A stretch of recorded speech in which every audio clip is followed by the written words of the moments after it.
નાગપંચમી વિશેષ ઉજ્જૈન મહાકાલ મંદિર પરિસરમાં આવેલા નાગચંદ્રેશ્વરના કરો દર્શન। વર્ષમાં એક વખત નાગપંચમીના દિવસે જ 24 કલાક માટે ખુલે છે મંદિર। મંદિરમાં નાગપંચમીની વિશેષ પૂજા કરવામાં આવે છે। આજે નાગપંચમી પર્વ પ્રસંગે ખોલવામાં આવ્યા છે નાગચંદ્રેશ્વરના કપાટ। Report Satyavrat news.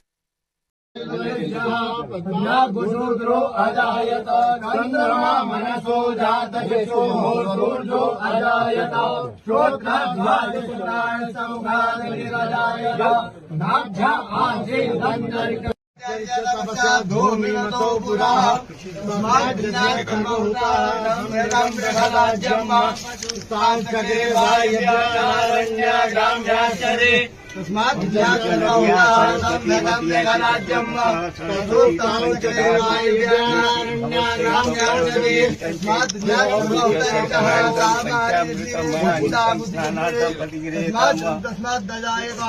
तस्मात् अजायत